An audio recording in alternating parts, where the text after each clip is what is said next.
Have a seat on your porcelain throne. It's time to talk some shit on the Powell Movement.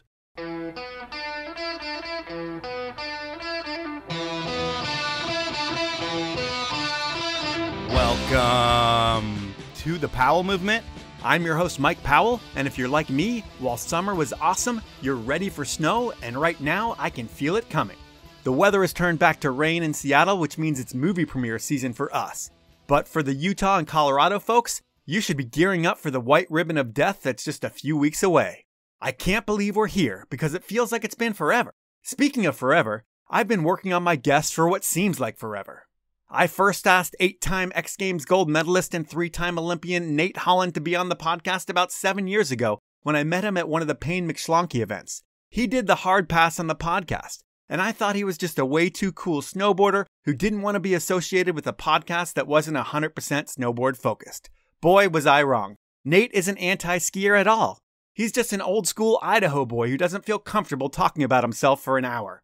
Anyways, I stayed on Nate, emailing him about once a year, and finally he's like, I'm ready, let's do this. And we did, and I liked it. I think you will too. Before we get into it, I want to give you my update. So, Ange started chemo again, and that was tough. Just having to go back in that scary place that you thought you were done with brings back all kinds of old emotions and creates new ones. It's 6 hours in a little room every other week, with IVs going and all these dings and alarms constantly going off that makes it hard to focus on anything. And that's just me complaining about sitting in that little room. While I'm at it, the other thing that sucks for me is that I can't really sleep well with so many things up in the air right now, which means I'm recording in a fog half of the time. But really, you don't need to hear my complaints. Ange is the one who's being poisoned and has to feel the terrible side effects. I feel so bad for her poor little body. I mean, she's had a couple of major surgeries, and while they truly are life-altering surgeries, I guess they're also life-saving. But it's difficult to watch, and then seeing her so sick for 5 days after chemo, well, that blows. But we're through treatment number 1, and then we have 3 more to go, and then we have a scan to see if the medicine is working. And if it is, great. We may be able to manage this thing. If not, we go to trials. If that happens, I'll reluctantly be asking for everyone's help. But I really hope that I don't have to do that. So that's our nightmare. And while some of you may be wondering, what can I do for Mike and Ange right now? Well, there's really nothing, other than telling your friends about the podcast and sharing my social posts. It really does help the show grow, and when the show grows, that helps me out tremendously. And I also want you to not only listen to my ads, but please check out my sponsors' websites and buy from them. I only work with the best brands, and they are Elon Skis, Stanley, Peter Glenn Ski and Sports, Outdoor Research, and Best Day Brewing. Now, let's talk with Nate Holland. I hear that you can be one of those people who can rub people the wrong way at times, but all in the name of fun. Can you describe the party trick that you had ripping people's sleeves off that you used to do a lot in Europe? Jumping right into it. You know how I do it. Yeah. I like to roll sleeveless. That's part of my gig. I get hot in the summer, and half of my shirts, most of my shirts are sleeveless by the end of summer. And I guess that party trick started, back on World Cup tour. You know, the tour was basically a party. Back then, we'd compete and travel and party, and you'd win a contest, so you'd celebrate, or you'd lose a contest, and so you would drink one off. And it's kind of a blur, honestly. Do you just walk up to people and rip their sleeves off? I mean, it's definitely someone I know. It'd be like, I think like Xavier Delarue and I were doing it one party, and it just kind of became a thing. Like you'd walk up to like Westcott, rip his sleeve off, laugh. You'd walk up to another athlete on tour, and by the end of the party, no one had sleeves. And I would think that someone had to react the wrong way. Like that had to piss somebody off. Did anybody ever freak out on you for ripping off their sleeves? Yeah, people will freak out, but you just laugh it off. And, it's a t-shirt. Yeah, true. Who really cares? But yeah, some people would take offense and maybe take it the wrong way, but it was done out of fun and not out of like spite. It's not like I ripped off someone's sleeve that I didn't like. Right. You had to like them to do it. And back in your party days, I think you ran with the Palmers and Rankwitz and Farmers of the world, among others. And knowing who those dudes are and the crazy things they do, what's the craziest thing you've seen one of those dudes do at a party? Oof. I mean, I've seen them do some crazy shit. That's for sure. I've seen Farmer up in the rafters of this barn at Mount Baker Bank Solemn rapping. Everyone was hanging on his every word. I've seen Palm walk into a team dinner with blood coming down his face from getting punched. I mean, those guys ran it pretty hot and loose, which is kind of crazy growing up and like idolizing those guys and being like, all right, that's kind of what you're supposed to do. And that's the industry. And then kind of getting into that and indulging in some of that behavior and then kind of coming to a realization, well, you know, there's consequences with that stuff. And maybe I should take kind of a more professional approach about my snowboarding. Yeah, I mean, if you think about it, they're a different generation of snowboarders, and you grew up idolizing them, like you said, and then you were almost past the torch from them. Did it ever feel that way? That a lot of the reasons you were getting crazy was because of the influence of those dudes? Yeah, absolutely. I remember it was the first race I ever won. First pro race I ever won was down in Mammoth in, I think, 04. And everything was ramping up. Snowboard cross was going to be in the Olympics in 06. And so it started to get serious, and we were down there at Mammoth doing a Grand Prix, and I was riding pretty well. Palm came to me and he's like, dude, like, I can tell you're going to win this race. You're riding the track really well.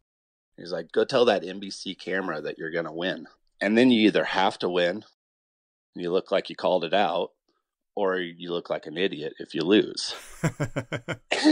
And I went and told the camera, like, I've got this, you know, that cocky Palmer-esque attitude. I'm the best in the world. I'm the best in the world and I'm going to win type deal. And so went and did it. And little did I know at that time, like, that just puts way more pressure on you and puts a spotlight, which is fine if you're going to pull it. And I did. And so I kind of adopted that attitude for a little while in the younger part of my race career. Nice. Well, we're going to leave that part alone and we're going to go to the younger part of your life. We're going to jump into Sandpoint, Idaho. And can you describe the palatial estate that you grew up on? The palatial estate? Yeah. You lost me there. Well, I know it's not a palatial estate, the log cabin that you grew up on. Yeah. I grew up on 20 acres, about 15 miles out of town from Sandpoint, a log cabin that my dad built. And, you know, we had 20 acres of land. It was pretty rough at first. An outhouse to us, 7 years old. My folks just kind of wanted to live off the land. They both grew up in Ohio and wanted to move west. And they found land in Idaho and wanted to kind of live that hippie lifestyle. And they did, and kind of grew up in that. So it was lots of outdoor activities, you know, just running wild in the woods. When you grow up in a place that has an outhouse, and I think there's like 5 of you, so it's crazy that you're all sharing one outhouse, but I guess you're pissing outside too. But when you grow up in a place like that, does that make you guys the weird kids when you go to school and stuff because you don't have plumbing and stuff that regular kids have? No, because probably half of the school had outhouses. Okay. It's Idaho, I guess. Yeah, it was North Idaho. Then once I got out of grade school, you know, you go to the elementary school that was a mile away. And then when I went into town for middle school and high school, then yeah, you know, all the townies would be like, oh, you used to have an outhouse. And, you know, even to this day, some of my best friends are still there. And I call them townies. And like, you know, like, oh, you guys have it so easy. You guys could just hit a button and turn on the heat, where I had to split wood and do all the chores, of course. But, you know, I mean, I wouldn't have it any other way. I wasn't a big fan of the outhouse, that's for sure. I mean, as a kid, I remember I'd have to air off the deck, and there was a shadow from the porch light when we would have to go use the outhouse. I always thought my imagination would run wild, and there was definitely wolverines or skunks in there. And, you know, I was hightailing it as a kid, but it's all part of it, I guess. Yeah, and I would think Idaho's all about hunting, fishing, lots of redneck type stuff, along with skateboarding and skiing mixed in. And you had Schweitzer located like 15 minutes from town. So you start skiing and then eventually you see snowboarding, and being that you're a skateboarder as well, do you see snowboarding and you're like, shit, I want to do that? Yeah, I saw snowboarding and it was just obvious. I mean, I loved skiing before. I mean, still dig skiing. But when I saw snowboarding, it just spoke to me. And I think I was around 10 years old. And I was like, can I get a board? Can I rent a board?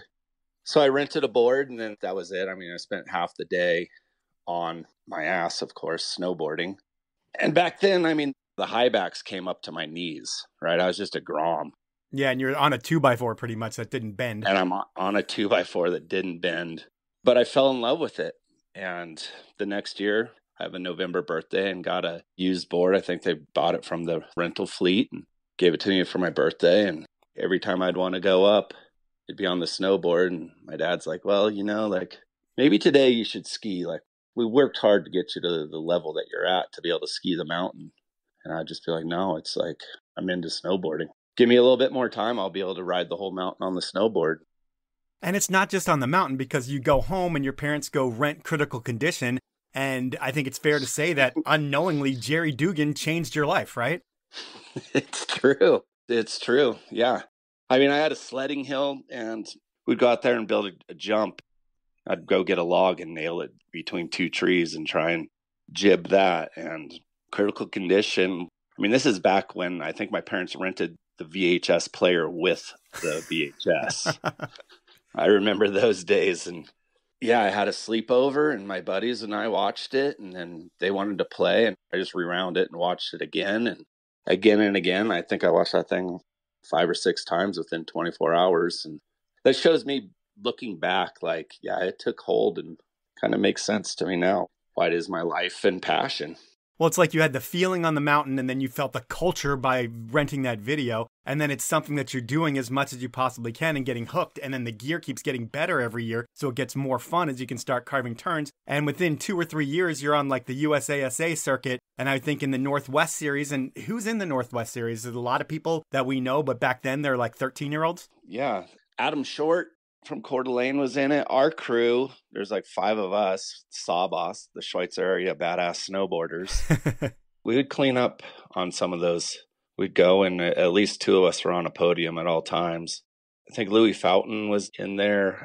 John Lang was there. And then some of the older guys, Temple Cummings was there. I remember seeing Pete Line at a couple, Jamie Lynn, Joey McGuire.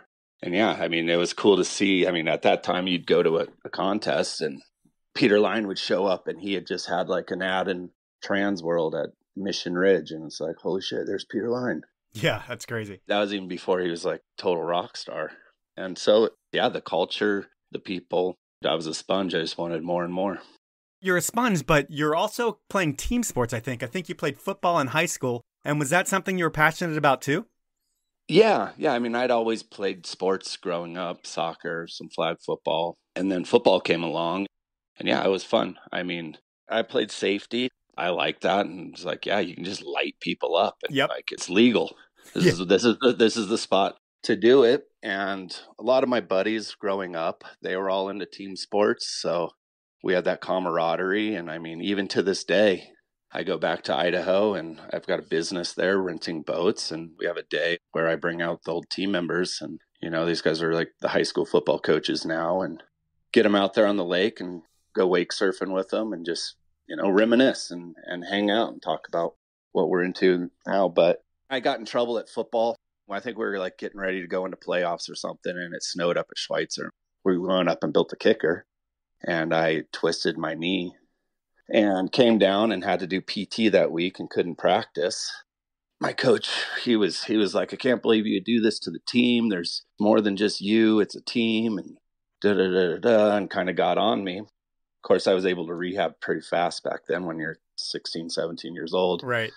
And I was able to play in the game, no problem. And then, I don't know, about 8 years ago, that coach came up to me and was like, dude, I'm sorry I got on you so hard. I had no idea what your passion was and how far you were wanting to take this, or did take it. So I was like, oh yeah, no worries, man. No harm, no foul.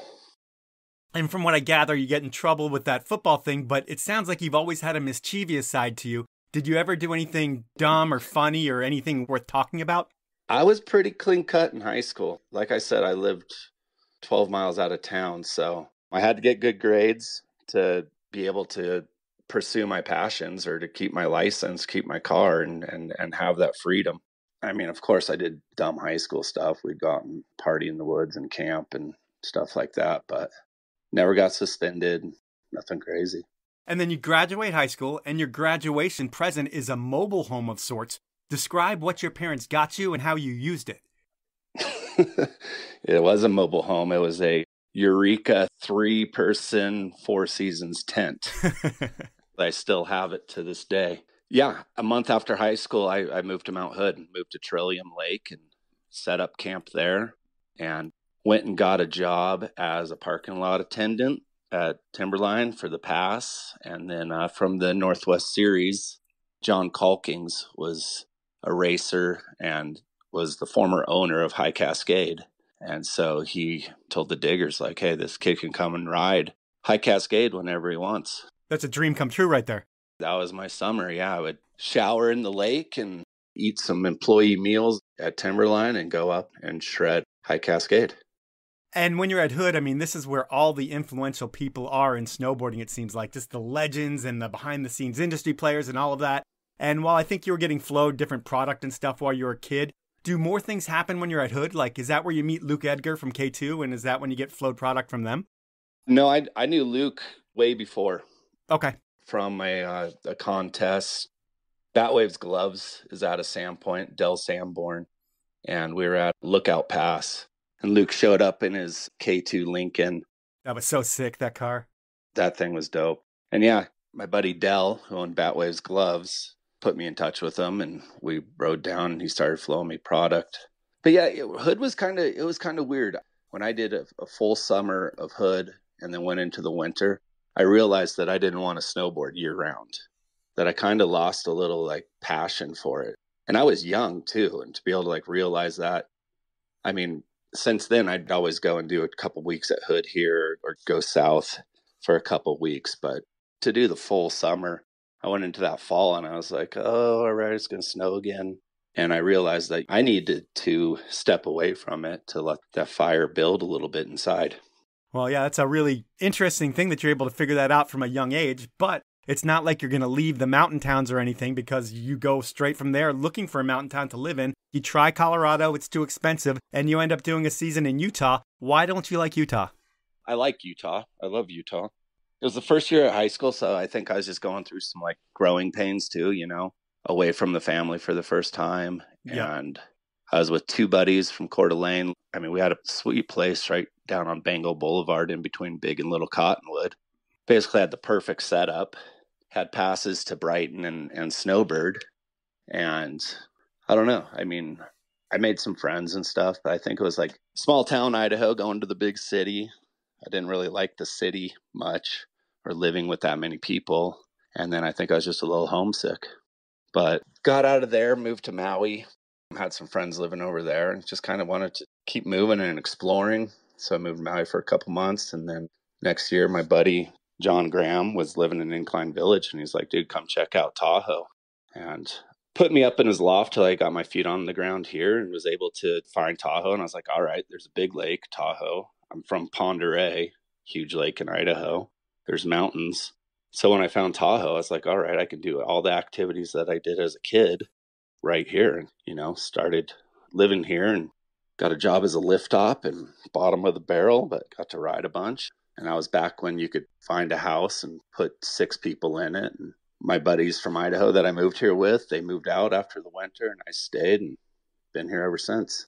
When you're in Tahoe, I think you end up doing a bunch of the American Snowboard Tour events, and I don't know if that happens the first season or after that, but it doesn't sound like you could possibly have any money at this point. I mean, you were living in a tent, and then you're living in a house with 6 people. Eventually, they all move out, and you're there by yourself. But are you traveling to all these different events and just racking up credit card debt?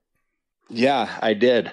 Yeah, I lived poor, right? I'd have like $200 in my bank account, and I'd be like, all right, well, like, yeah, we can go out tonight, or let's go down to Sierra at Tahoe or go to Mammoth for this contest. And as that progressed, I started doing some more Vans Triple Crowns, and my mom co-signed for a credit card with me. And basically, I ran that thing up to 18 grand. Oh, Jesus. One winter. And I got the call from her. I got the call from my older brother. And they're like, dude, what are you doing? Like, you are coming back to Idaho. You're out of control. And my older brother had done some fishing up in Alaska. And he's like, I can get you on board with a captain. You're going to go fish for 6 months and make this back. Like, dream shutting down. I was like, you know, like, I'm making progress here. I'm feeling like I'm coming up. And sure as shit, that spring was when I won 10 grand at that Grand Prix down in Mammoth. And I think I gave like 8 of it to my mom and kept 2 for myself. Started paying that down, and then it just kind of snowballed from there. It's time for my first sponsor break, and I'm going to start things off with Elan Skis. I know everyone has seen more and more Elan skis on the mountain, as their award-winning Ripstick models have a lot of people talking about the brand, and more importantly, skiing better and having more fun. Now everyone can enjoy the superior materials and craftsmanship that Elan delivers, and that's no exaggeration for this ad. Elan skis are made by skiers in the Slovenian Alps, in a factory so technologically advanced that I don't have enough time to describe it all. And the materials themselves? Well, Elan makes yachts, which means they only use the best of the best materials, so now everyone can have the best of the best. Because while everyone skiing has been moving forward with Ripstick models over the past few years, those who've wanted to land switch now have a couple insanely light and lively twin-tip options for the Park and the POW, with the soon-to-be award-winning Playmaker 91 and 101 models. To find out about all things Elan, especially those new Playmaker 91 and 101 models, head on over to elanskis.com. Next up is Seattle's own Outdoor Research. They've been supporting the podcast for almost 5 seasons, but you know what? I've been wearing their gear long before they bought ads because they make hands down the warmest, most waterproof gear I've ever purchased. There's something to be said for going out into the elements knowing you're going to be drier and warmer than everyone else, because you're rocking gear made with the best materials that were tested in the brutal elements of the Pacific Northwest. I mean, for decades, OR has been the one-stop shop for mountaineers climbing 7,000-meter peaks, because those life or death situations should always be outfitted with the best gear. But that's only a small part of what they do. Over the past few seasons, OR designers have been working with OR ambassadors like backcountry skier Mark Abma, world champion Troy Podmilsack, X Games gold medalist Zoe Atkin, and snowboarder Neil Provo to create baggier fits and styles that turn heads and have people saying, wow, that's an Outdoor Research jacket? This season, I'll be rocking the freeride fit of the Snow Crew Anorak, and on the colder days, you'll find me on the lightly insulated Tungsten 2. You deserve the best too, and I'm going to get you 25% off your OR gear. To get the deal, head on over to outdoorresearch.com, go shopping, and when you check out, enter the code POWEL25. That's all caps and all one word. And note, this deal is only for non-sale items and OR Pro styles are excluded. Closing things out is the place where I want you to buy all of your ski and snowboard gear from Peter Glenn Ski and Sports. Why support Peter Glenn Ski and Sports? Well, first and foremost, they're the little guy who's been getting people on snow for over 65 years. They're not trying to take over an industry by making a ton of branded products that compete with established brands. They aren't trying to get you to stay at their hotels or go on one of their vacations. Peter Glenn is all about having all the brands, all the products, and all the deals both in-store and online. It's not about algorithms or AI. Peter Glenn is about having the most knowledgeable staff that understands what you need to make sure you have the most fun possible wherever you're going. And they've been doing that since 1958. So if you ski, snowboard, inline skate, wakeboard, water ski, or if you need outerwear for your adventure, Peter Glenn Ski and Sports is your one-stop shop, and they offer free shipping on orders of over $50, a hassle-free return policy, and they'll price match reputable dealers. So please support this podcast and buy all your stuff over at peterglenn.com. Those are my sponsors. Now let's jump back into the podcast. Before that Grand Prix, I mean, your focus was on pipe and big air. And the last place I think of you these days is in a 22-foot icy half pipe. But you were doing it. They probably weren't 22 feet at that point. But what were the impressive tricks that Nate Holland had in a pipe? Well, I had like front side sevens. I'd like flat spin it out and called it a monkey flip. And honestly, like I kind of got out of pipe right before they went to 18 foot. Okay. So it was more local contests. And I mean, growing up in the Northwest Series, you'd have one snowboard and you'd go somewhere and you'd do all the contests. It'd be a GS one day and a pipe the next day, or slope style and a slalom. You'd compete in everything back then. And so coming down here, they'd be like, oh yeah, North Star has their Wednesday night pipe series and it's under the lights and they give away $500. So you go there and throw down some tricks and win $500 and you'd be stoked. That's rent for the month. You were winning pipe contests? Yeah. Small local ones. Either way, you were winning $500. That was a lot of money back then. Yeah. For sure. I mean, still is to this day, but it's a lot of money for a kid back then. Yeah. And then Lord of the Boards was around, Uncle Lee's, and I'd get into those and win some money here and there. And yeah, it was the poor man's version of a tour. but it was all right here in Tahoe, so I didn't have to travel that much. I started getting my debt when I had to travel out of the area and start doing flights and rental cars and all that. Well, I would figure that with your debt and everything, there's a point in snowboarding where it's like, hey, I can go do all these contests and I can maybe make money or I might not make money, but I'm definitely going to incur a bunch of credit card debt. Or there's this Budweiser Aerial Assault Tour, I think they called it. I can't remember what they called it actually, but there was that where you went East Coast Resort to East Coast Resort and it was like fireworks and there might have been a big air mixed in. I had a good buddy from high school. Were you on the tour with Tristan Herbert at all? Tristan Herbert. I don't think I was on that year. Okay, yeah, he ended up breaking his ankle and he was off it. But he used to just say it was like fireworks and fire and you're jumping through rings and it was crazy. But it was a check and I didn't have to go compete every week because I was getting paid every night that I was doing these things. Was that kind of what you decided? Like, hey, I'm not going to compete. I'm going to take this safe Budweiser thing? That's pretty much exactly what happened. I wasn't going to win pipe contests on a national or international level. And I could throw down some big airs and stuff like that, but I wasn't going to win more than once a year or something like that. And I kind of just saw that sun setting on the freestyle career. And so that popped up and yeah, it was a check and I got to snowboard and it was basically an aerial jump. We were with aerialist skiers. They were doing doubles. We had a jump in the middle.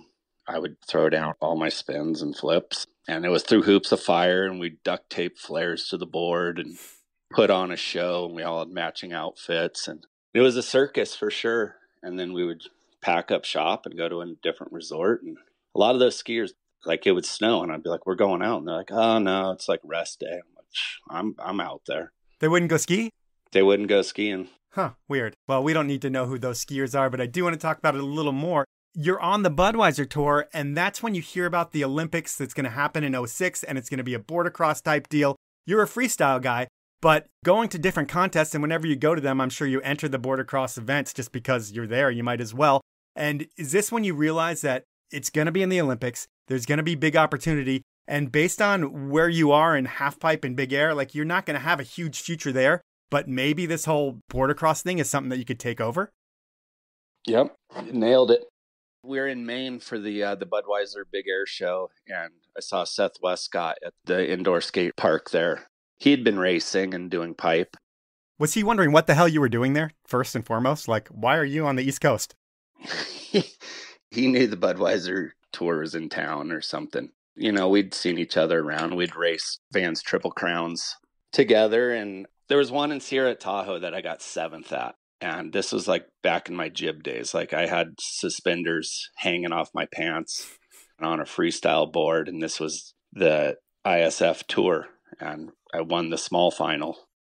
But it's ISF, so it's like all the heavy hitters are there. All the heavy hitter Europeans. Yeah, it was like, this is the first time I'm looking around. I'm like, holy shit, all these guys are speaking different languages. Fucking, they're big. I mean, I wasn't that big. They're all 200 pounds plus and had all the boards. They were the pros. And I slid in there for a 7th. And from there, Don Bostic was there and running that event. And he gave me an X Games invite for the next year, which I didn't ever check my email or anything. I found out about that like 2 weeks before the event.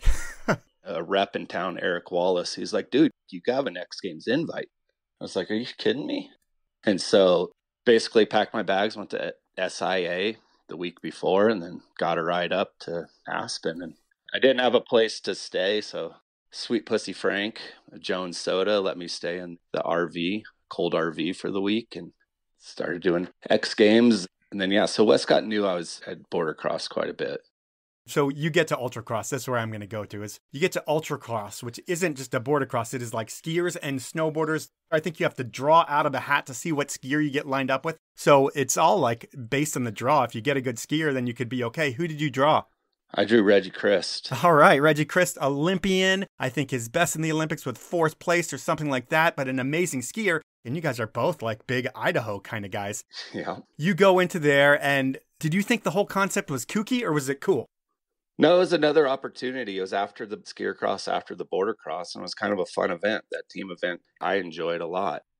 We get to kind of like cross-pollinate skiers and boarders. And yeah, I drew Reggie Christ and it's like, all right, we'll see you in the morning. And his wax tech, Curtis Baca, came up to me. He's like, who's waxing your board? I'm like, well, I am. He's like, give me that thing, kid. So that was my first interaction with Curtis Baca, who I worked with a bunch after that. And we showed up and we raced through a couple rounds. And in the finals, Skiers went out of the gate first, and Reg got me out of the gate in second place behind Xavier Delarue. He was winning everything at that point. Yep. And on that X Games track, I was able to track him down and pass him for the win. And that was kind of right when the U.S. team was being built. And the U.S. team coaches came up afterwards and they're like, well, hope you got your bags packed because you're going to Japan with us next week. And we're paying for everything, for all the travel and coaching and everything from here on out. Does that make you shit your pants almost? Like, what the fuck? You're going to pay for my trip to Japan next week? Yeah, it was pretty cool. Yeah. It was exciting times. It was fun stuff. And went to Japan the next week and hit the podium there, my first World Cup podium. So things are clicking right away. Yeah, stuff clicked right away. My first FIS World Cup was up in Whistler, which was the same year, early December, and was able to get a fifth there. And so kind of started the World Cups and that level of competition. I had the skills to compete. Yeah, I mean, once you get on a podium that early and you've only been doing it for a little bit, everybody realizes that you have the skills to compete and you could be a threat to everyone moving forward. And you get back from Japan, and then the U.S. team tryouts are that summer in Hood. And what's that like? Because normally people have to qualify for the U.S. team, but this is the inaugural team. And I'm guessing that they're having you all try out and then they're going to pick, an A, B, and C team. How many people are vying for spots and how do you find out that you make the team? So there was a camp, there's a small course set up. And then, of course, they got the rollers and they set up GS and they basically have all these drills that we would do. And there's probably like 20 of us up there at that time. And everyone was selected from who had previous results from either Vans Triple Crowns or Grand Prix. And it was kind of a mix up of a hodgepodge of U.S. riders that were all border cross riders. And all they were doing was picking World Cup spots. There wasn't necessarily a team named that year, but you'd earn a spot. And there was timing on everything. And they kept track of results, and it's all result based. And got a World Cup spot with Seth Westcott was on there, and Matt Shrive and Jason Hale were the men's team. And so when you get this, you had mentioned earlier that with Japan, they're like, we're paying for everything. Does that continue to happen for you? Does the U.S. team continue to pay for all your travel? Because I interview a lot of skiers, and skiers don't seem to get that kind of funding. They're all like, yeah, I got on the team, and then I got a uniform, and I still have to pay for everything. Right. No, I mean, throughout my entire career, I was A team. From starting at that camp, they paid. And some of the B team and C team guys, they would have to pay for some travel for their airline tickets and stuff like that. But you had to get 2 podiums a year to stay on A team, and I was able to accomplish that. And then on the team, is your brother competing at this time too? Because I know he eventually does the same thing that you're doing. Are you traveling with him as well? It was a few years I did it by myself, and then my younger brother Pat was living in Jackson, and he had some skills and wanted to try out, and he would come to hood camps and stuff like that and start to do some contests, and eventually made the team. And then, yeah, we traveled for, I don't know how many years. It's all a blur, but it was a while. Does it ever create friction between you two when you're doing consistently better than your brother? Does that ever get frustrating for him? Yeah, I imagine so.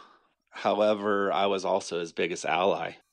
You pick up on stuff when you're training a course and you're looking at line and stuff, and then you have film and you sit down with the entire team and the coaches and you're discussing and picking lines. I mean, I wouldn't just tell everyone my secrets because these are some of my best competitors sitting in the room and we're working to get better as a group. However, I'd always like to try and keep a couple aces in my pocket.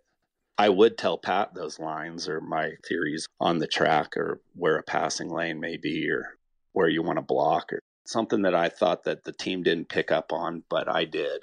And I'd always try and help him as much as possible, for sure, with whether it be boards, giving him some old race boards that I was getting free boards from Kessler, and I'd use them for a year and kick them down to him, or give him some line selection or choice, or I mean, he had skills, so he'd let me know stuff too. And we worked together.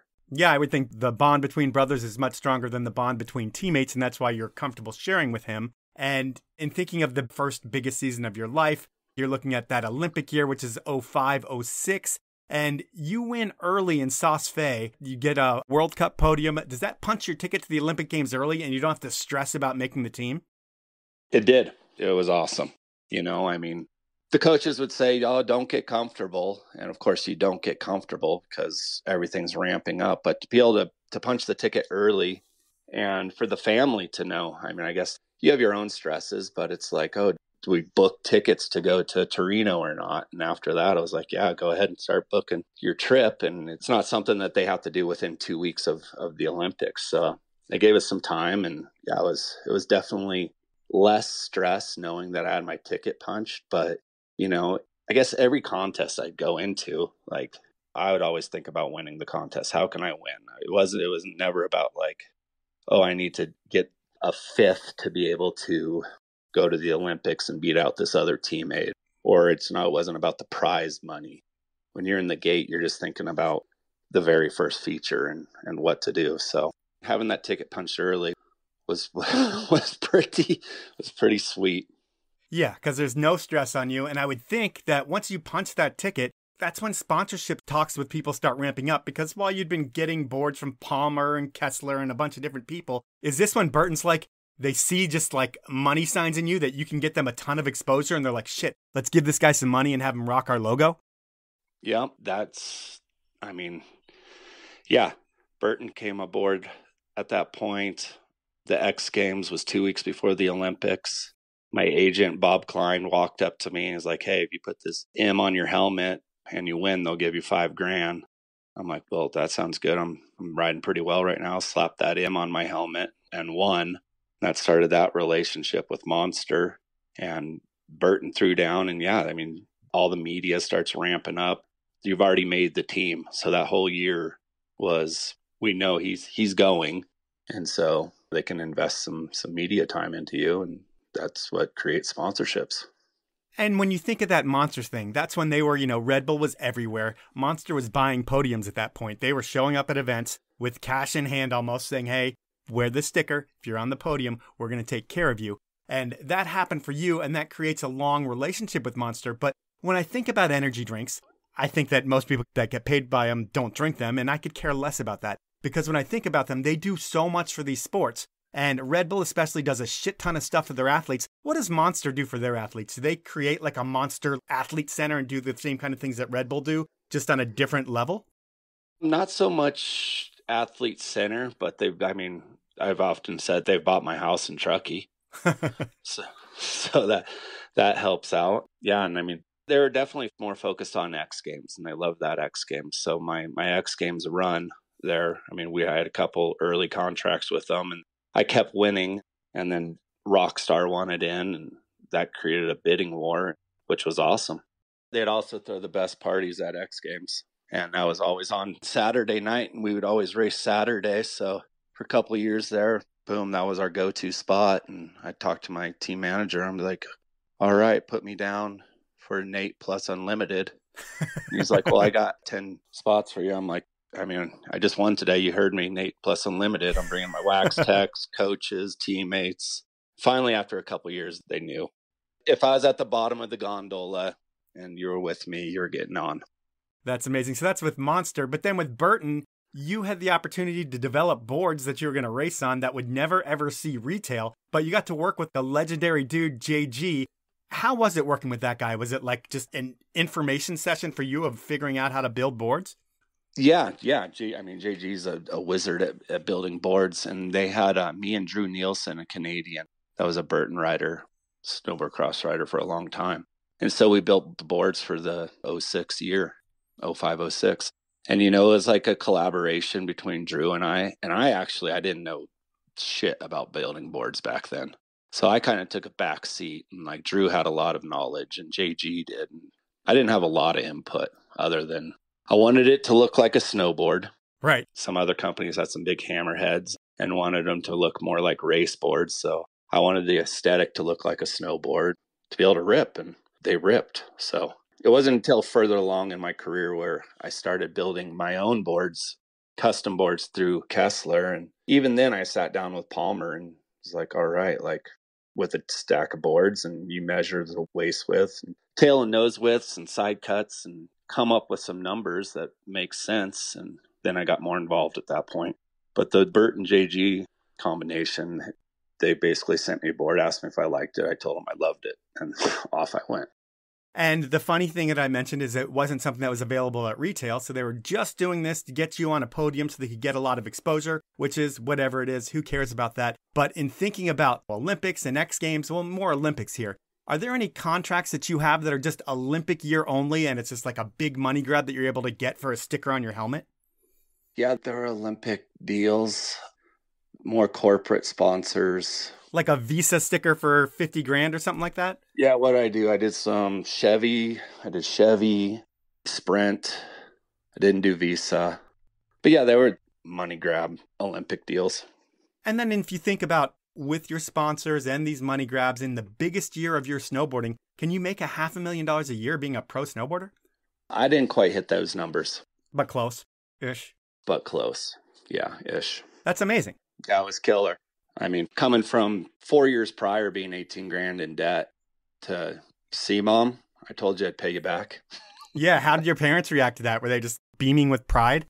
Oh, yeah. They've always been super supportive. You know, I mean, growing up, we didn't have a ton of money. We were comfortable, but they kind of chose that hippie lifestyle and have grown out of it kind of since.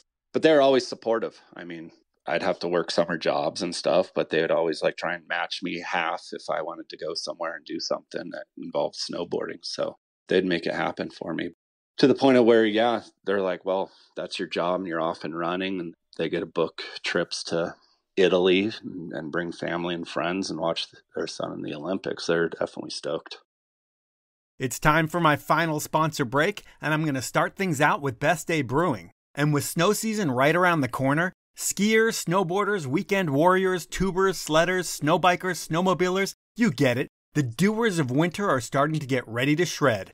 And post-shred, it's all about Apres. And this year, let's do Apres right. Forget about the calories, forget about the alcohol, forget about getting in trouble on the way home. Because with a beer from Best Day Brewing, you'll get all the flavor of your favorite beer, whether it be a West Coast IPA, a hazy IPA, a Kolsch, or my new favorite, the Electro Lime Circa de Cerveza, and you won't have to worry about anything but having your best day ever. Blind taste tests prove that you won't be able to taste the difference. The only difference you will notice is how good you feel in the morning. And you'll remember what you did last night, which is almost as refreshing as a Best Day. So next time you're at the store, pick up a 6-pack of Best Day, or you can always buy some on Amazon or at bestdaybrewing.com. Next up is Stanley, the Seattle brand that has been hydrating adventures and caffeinating life for so many people since 1913. And these days, while Stanley still makes that iconic green bottle that changed the way we drink 90 years ago, these days, Stanley does so much more than that. For us skiers and snowboarders, Stanley has all the hot and cold food storage you're going to need to keep it organized and make it easy to feed your crew at lunch, whether you're in the day lodge or the parking lot. And since you listen to this podcast, and Stanley has supported it forever, they're going to give you the best deal they offer to anyone. So to get the deal, which is 30% off, head on over to stanley1913.com, go shopping, and when you check out, enter the code WINTERISCOMING. That's all lowercase, all one word, and you'll get that deal when you check out. Those are my sponsors. Now let's jump back into the podcast. Back then, snowboarding was the coolest thing in the world. I mean, you'd go to the mall and you would be marketed a haircut by a snowboarder. It was just like snowboarding was everywhere. And all they were using to market the sport was park, backcountry, and pipe riders, it seemed like. You would never see a snowboard cross ad anywhere unless it was a non-endemic sponsor. Was that frustrating for you that you guys weren't cool enough to sell? A little bit. Yeah. I mean, I've always referred to snowboard crossers as the redheaded stepchild of snowboarding. You know, I mean, the riders, all like the pipe and park riders, were all friends and bros and whatnot. But yeah, the snowboard companies, after 2010, Burton got out of it completely. I rode for them for 5 years, from 2005 to 2010. And then they were gone. They never really marketed us anyways. Which is funny because they were a race company in the beginning. Right. They turned on that. But it was like, whatever. I was like, all right, you know what? I'm snowboarding. I'm still snowboarding and I'm loving it. And racing's super fun. It's super interesting. Every week is a different track, a new puzzle to figure out, which keeps it interesting. And then you'd have to study it and learn the track and learn the secrets of it. And then go to battle. The funny thing is every week is a different track, but one track that was very similar each time was the X Games track, and you fucking owned it. I mean, your dominance in Aspen is something that I don't think we'll ever see again. You won 5 gold medals in a row. You could have won 8 in a row, but in 2011, I don't know what happened. You only got bronze. Did that bum you out that you weren't able to keep your streak going? Yeah, I fucked up. What happened there? No, that whole run was intense. Like, I won the X Games for my first time. I was like, oh my gosh, dream come true. Holy shit. Boom, second year, come along, win again. Like, there's no way. Like, this is insane. Then a bunch of media hype comes. Can he three-peat? Can he do all this? And I did. And there was something about that track, how it was set up. It was an X Games, so it was always built up a lot bigger than a World Cup. They just had more time and money to invest into the track. And Snowpark Technologies it was made for TV, so they want the big features. And that was my style of riding. I mean, your freestyle background kind of lends to that course, plus the way that you glide. You own the gliding sections, and then the freestyle part, where all the racers might not be as comfortable in the air, you were able to get in a tight position and just fucking own it. Yeah. Those glide sections, and it was just the energy too. I mean, I remember coming into Aspen and traveling in and either flying in or driving in, and they'd have the lights lit up at night and just coming in. And it was just like this buzz inside of me, like, all right, shit, dude. Like, this is the week that I've been training for all year. I mean, there's other races, but that was kind of if it wasn't an Olympic year, that was the marquee event. And I just get this buzz and just this focus, and I just go to work and work my ass off and learn the track. I knew how to win races and the preparation and everything like that. I always had good wax techs and had good touch on the glide, and would just use that energy to help me and not to hinder me. I mean, I'll tell kids this day, like, if they feel butterflies, that's energy there, and that you can use that energy in a positive or a negative manner. And you know what? If you use that energy and you're able to get out of the gate 1/100th of a second faster than you ever could in training, then that's a positive. So try and harness that energy and use it. I definitely had that going at X Games, and it just kept going and going. And still to this day, it's a little bit of disbelief that I had such a good track record there, but I definitely knew how to win. And I had the confidence on those tracks to ride them, and a hell of a good time. One thing I hear about you too is when you get into that start gate, while normal Nate is fun and laid back, but the intensity that you can almost flip a switch and you get super intense, like you go from regular Nate to Mike Tyson mode right before the event starts. Can you describe that at all? Is there a switch in your head that kind of just turns it on when it's time to go? Yeah. I mean, there's a couple different Nates in there. I mean, one of my coaches would always say, dude, you're always joking and fucking around. And he's like, I think that just takes the pressure off of you. But then, when you get into the start gate and you give those 2 deep breaths and you stare at the start gate, and then the only thing that matters is the cadence and when that gate moves, and you block everything else out. And to win a race, I mean, you can dream of standing on the podium and all of that, but it's the preparation going into it. And then when you're in the gate, the easiest way to get a result is to focus on the task at hand. And the first task is when that gate drops. And then the second task is that first feature. And the third task is the third feature. And you can nail all those and create a domino effect down the track. And then the results come. But it's that focus on that very first thing on the track. And what happens when you get to a track that isn't built right and the focus is all off? Because I would think with these courses where if the guys don't know what they're doing, they can really create something that's dangerous to all competitors. What's the worst track you've ever been on where you're just like, I don't even want to race this because people are going to get hurt? There's been some gnarly ones, and I was always pretty vocal to the point of where FIS has it set up where the coaches go to coaches meetings and they get the times and they talk about the track and they talk about what changes on the track.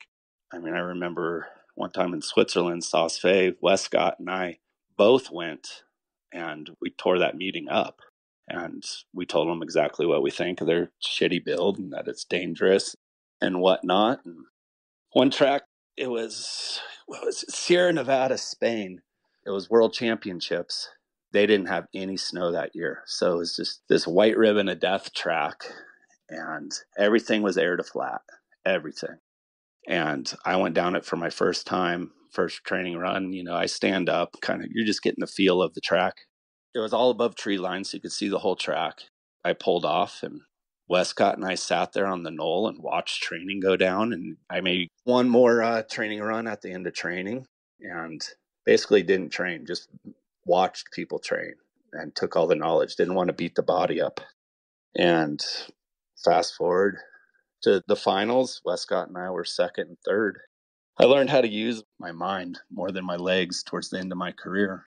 It's like once you know how to do all the moves, it's just like downloading them into your head and visualizing and out studying some competitors. But there was definitely some times where we were vocal. Pissed vocal about a feature or something. I remember telling a course builder in Telluride once.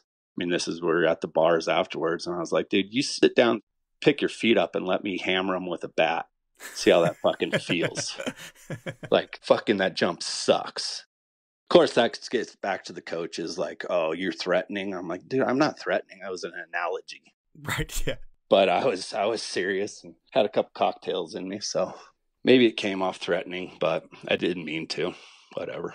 Well, I think another thing that could make you threaten somebody is the thing that makes Bordercross really exciting, because, especially for TV, because it's like rubbing is racing and things get tight, people get taken out. When that happens, some people get butt hurt. Have you ever seen fights at the end of a race? I have. Like fist fights? Yeah, I've seen punches. I've never punched anyone. I've wrestled someone. And that was after they shoved me. But yeah, it gets intense out there, It's professional sports too. So you're playing for careers, you're playing for money, you're playing for spots on teams and stuff. And it gets heated. Nothing too gnarly. A lot less than what you'll see on any given Sunday on a football field. For sure. So you won that X Games, we talked about that first X Games, and that sends you to Torino with a ton of momentum. And I heard in Italy that there was like no chill in you. Can you describe how hyped up you were at those games? Yeah, my first Olympic experience, you get into Torino and you're dealing with jet lag. And so I wake up at, 4 a.m. I go for a jog and I show up to the team house. The coaches and the wax techs were staying a little bit off of our athlete campus. And I show up and these guys are just lollygagging. They're just sipping on coffee. And I'm like, dude, all right, when's like board testing? Let's go test some boards. And they just started laughing at me. I got my Camelback on my back. I just finished like a 3-mile jog. I'm all warmed up, revving, ready to go. Like, we're here to do the work. Let's do it. And we had plenty of time. We had 10 days. So they were just laughing at me. Like, dude, you need to chill a little bit. I'm like, why? Like, we can be working right now. Like, you guys are sipping on coffee. I'm ready to go test some boards. Like, let's go check out the track. Let's do this. Let's do that. So yeah, they told me I needed to slow my roll a little bit. What's the story that I think became famous within the team for a while? What's the whole fuck those guys, it's sink or swim? Well, yeah, I guess I said that.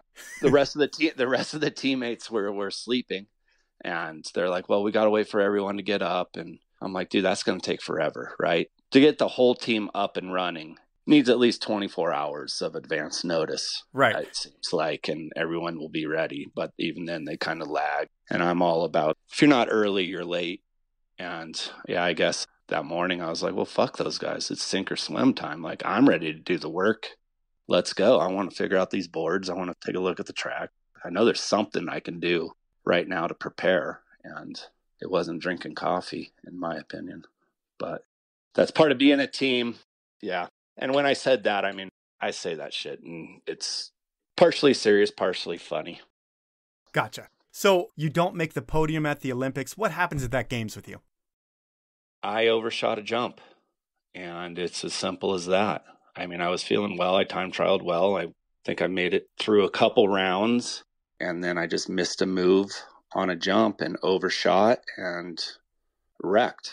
And that was kind of my Olympic experience, honestly. I wrecked all 3 Olympics and went down. And 2 weeks before every Olympics, I'd win an X Games with all the same competitors. And I was tuned up. I was ready. I was riding well. I was winning X Games 2 weeks before and then going to the Olympics. And it's a conundrum for myself. Like, why couldn't I pull it off? And If I had the answer, I would have. But, it just comes down to it's competition and everyone's really, really good. And there was no one dominating snowboard cross. We would always take our turns on the podium and on the top of the podium. And the Olympics, I couldn't deliver at them. Well, you were closest in Vancouver. I mean, like you said, you win the X Games going in, so it's the same deal as Torino. But with this one, it's like you and Westcott are on opposite sides of the bracket, and you guys ride quarters, semis, and finals together. And when you're in a heat with a teammate who's a good friend like Seth, do you guys work together to out the competition? We were definitely vocal and would talk to each other for sure. And we knew, I've studied Westcott's riding. I've studied all my competitors' riding. And so I know that he can ride fast and he's in control and he's a goofy footer. So I know his lines and I'm a regular footer. And first and foremost, you get out there and you're riding your own race. But then when you're sitting out in front with a teammate, we're vocal. He's like, go Nate, go, or hey, I'm just going to be a little inside of you on this. And you're just trying to advance through the rounds at that point. And we had quite a bit of conversation going on through those rounds in Vancouver.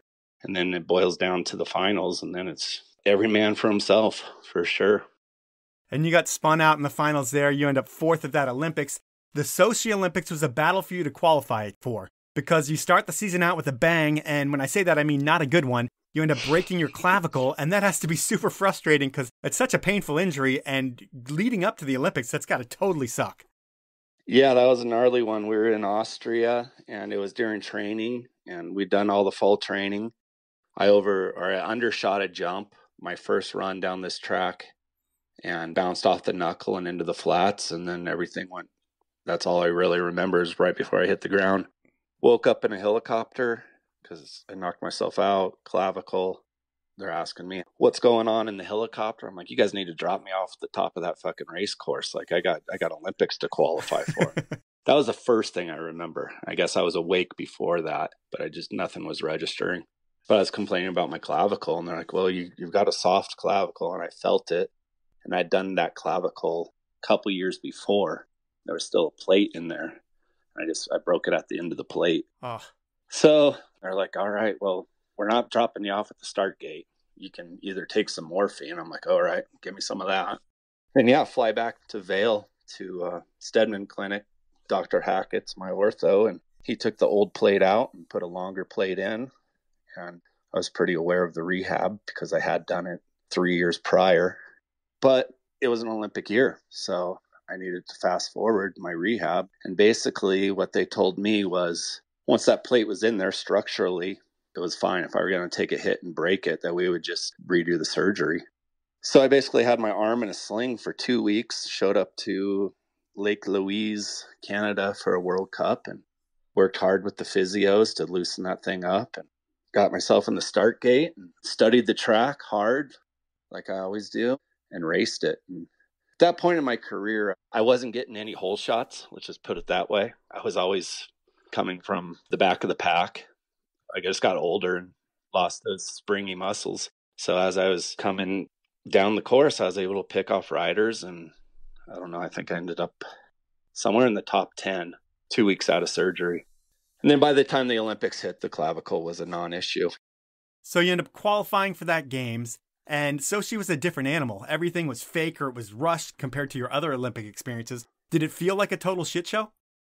No, I had a good experience in Sochi as far as them putting on the Olympics. Because you saw the media where it looked like it was the Fire Festival, but for Olympians. Right. We saw that before we showed up, and then we showed up, and it wasn't that bad. Okay. I think that was just media hype, or someone had a bad experience, and they were just waiting to grab that and run with it. But as far as logistics and everything, I mean, there's some stuff still under construction and everything, but I'm like, I'm not there to fucking judge their construction fucking timeline. Right, to try and win Olympics. And the course was good. There's a couple jumps that were a little too lippy for my taste and wrecked on another one in the Olympics. So that one doesn't go your way. Yeah, the Olympics weren't your thing, unfortunately, but you went to them, which is like a goal in itself. So while you might feel bad that you never medaled at the Olympics, to me, it's like, dude, this guy's a fucking 3-time Olympian. He was a badass motherfucker. He's got like 8 X Games gold medals. The next Olympics are in Korea, and you win the first test event.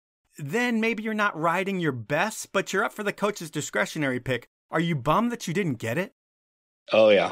I was super bummed because, like I kind of alluded to earlier, the X Games had more budget to build big courses. So do the Olympics. They're different animals than World Cups. World Cups are kind of cookie cutter. They come in 1 week, punch it out, everyone races, and moves on to the next one. The Olympics are more like a 2-3 week build and just bigger features. It was a longer track, which kind of played into my hand as well with a lot of glide. And I was able to win the test event. That was 2 years before. So I was 16. And they didn't have a test event the year before the Olympics. So, I mean, I worked my ass off. Like I said, my quick twitches, my starts, my technical skills in the start were dwining with age. And yeah, I went through the season and ended up in Turkey at the last World Cup and couldn't get it done there. So basically, had it out with the coaches in Turkey. They're like, well, Nate, we can tell you, like, you're not going to be going to the Olympics. And I'm like, all right, set up a meeting and fucking pretty much tear them up with their decision. Who ended up getting that spot? Mick Deerdorf did. Okay, how'd he do? He didn't get a podium there. However, I think the next year he won world champs in solitude. I mean, everyone's solid, right? It's not a diss on any of the teammates. It's not like they're not riding well or anything like that. But I was talking specifically on that track in Pyeongchang. I'm like, dude, you guys are going to give this away to fucking Pierre Vautier because he's going to win that thing. He was second behind me. And I'm like, I'm the only person that can fucking beat him on that track. You guys fucking know it. And gave my reasons, my plea, my argument. And they respected that and heard me out and decided to go with Mick, which Mick's a great fucking rider for sure. He was world champ the next year. But yeah, I was jaded for sure about Pyeongchang. They went there, boom, Pierre wins. Of course. You call it. I called it. I get pissed. Go to Vezana, which is the next World Cup, and win that one just out of spite. I know. It must have been like the middle finger to their faces, like, look, motherfuckers, I just won this World Cup. Exactly. Like, what's up now? Yeah. Told you. But I raced the next year just so I could throw a party in the U.S. And World Champs was in solitude. So I was like, all right, well, I'll have to train and commit to this year and race through World Champs and then throw a party so my homies can go there as well and make it easy trip for them. Family shows up, all that. Mick won. It was sweet. Nice. Well, that is the body of our podcast. We could talk about your jet ski and boat business in Idaho. We could talk about you winning duct tape at the Baker Bank Solemn. We could talk about your wife and your kid, but we're not, because it's time for inappropriate questions. And this is where I get someone that you know to ask 3 questions, and they can be anything. I was able to get a legendary skier, snowboarder, and I don't even know what else this guy does, but it seems like a little bit of everything. Jimbo Morgan is going to ask your 3 inappropriate questions. And are you ready for question number 1 from Jimbo? Bring it on, Jimbo. All right, here we go. Nate, you and I got done riding at the mountain formerly known as Squaw one day, and we were approached by a guy in a gorilla suit. What happens to a guy in a gorilla suit who cuts in front of you in the beer line and calls you a tourist at your own mountain? There we go. Not only were we sitting on the chamois deck and this guy in the gorilla suit kind of barges in, he takes my beer, turns and walks away. I stand up and just give him a boot right to the backside. And he goes flying onto the ground. I think after that, he realized he didn't want any. All right. Well, that's question number 1. We will jump into question number 2. Nate, back in the day, you and your brother moved out to Tahoe from Idaho. True Idaho boys. And I started hearing about you guys in the border cross world, but I also started hearing about you out at the bars. Did you ever get in any trouble out at the bars in Tahoe or Truckee? Trouble at the bars. You know, I like to snowboard hard and I like to party hard. So those go hand in hand. I mean, yeah, been in some bar fights. What's the biggest bar fight that you've ever seen or been a part of? I mean, I've never been in a full Royal Rumble or anything like that. Okay. But I've definitely been punched. I've punched. I don't know. It's dumb shit, dumb bar shit. Anything you ever get in trouble for, or just dumb bar shit that goes away? Dumb bar shit goes away. Perfect. Gets handled. Yeah. All right. We'll go with your final inappropriate question.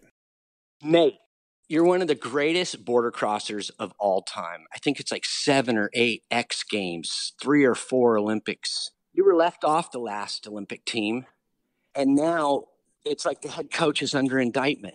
How does that make you feel in a situation where you were probably the best pick and the most senior person who should have gone, who could perform under pressure? So we kind of discussed that just a couple minutes ago, that you weren't taken onto the team, but he brought up the head coach was under indictment. What's that all about? If you want to talk about it. If you don't, I get that. Yeah, I thought this might come up. Head coach is under investigation by Safe Sport, and it's an ongoing investigation. What I can do and say is that I've never witnessed, almost 20 years of being with the coach, that I never witnessed any of that behavior. I'm just going to leave it alone at that. Yeah, I'm going to too. That was a great question, Jimbo, but not one we're going to get an answer from. So that's Inappropriate Questions, and that's our podcast. And looking at your career, it's like you were really, really good at snowboarding, but not good enough to make a living at it until you made the pivot to bordercross. And then it's like you totally change directions and everything works out beyond your wildest dreams. And sure, it's a ton of hard work, but the big part of the battle was realizing what you were best at, not just what you like the most, and focusing on that. So that's a lesson for all of us. I feel like if we all focus on what we're best at, we're going to be even better at it, and who knows how far we can take things. So that's the lesson that Nate Holland teaches us. And thank you for teaching us that, Nate, and thank you for your time. You bet. Thank you, guys. So that was time with Nate Holland, and what a career that dude had. While it didn't sound like it, I wonder if Nate's ego took a hit at first when he went from the heavily marketed cool part of snowboarding to the race element of bordercross. But then I think about a kid from Idaho, or anywhere really, who's made it in snowboarding. They're just stoked to have made it. And while bordercross wasn't cool enough or it was too expensive to remain in the X Games, that means that there will never be a more winning X Games bordercross athlete than Nate Holland. And sure, the Olympics didn't go well for Nate 3 different times, but he's still been to the Olympics 3 times more than me or almost anyone that listens to this podcast other than Olympians. Nate's a badass, and while he's older, I still don't ever recommend, costume or not, stealing his beer at a bar. You will face the wrath. Actually, I challenge everyone who sees Nate at a bar to take his beer and tell him Powell sent you. If you do that and get a photo with Nate, all pissed off or all laughing, send me that pic and you're going to win a prize. Another way to win a prize is to submit a review to iTunes or wherever you listen to the show. If I read your review on the show, all you need to do is email me with your mailing address at mike@thepowellmovement.com and you will get that prize. What's it going to be? I'm not really sure. This week's review of the week is one that I really, really love. It's a 5-star review that's titled Consistently Great, and it comes from Wade JP. I'm a skier. I started listening to the Powell Movement because I was looking for ski content, and I was interested in some of the interview subjects. What I didn't know when I started listening was that I'd find myself looking forward to the podcast each week, regardless of the guests or topic. And I think that comes down to Mike's talent as a host.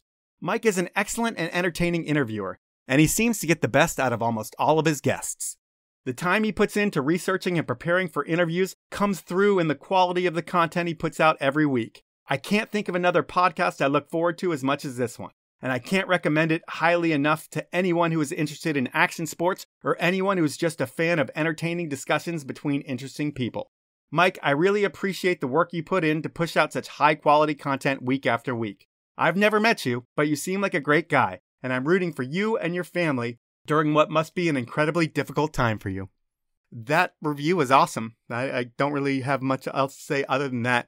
Please email me and I will send you something. I'm not sure what.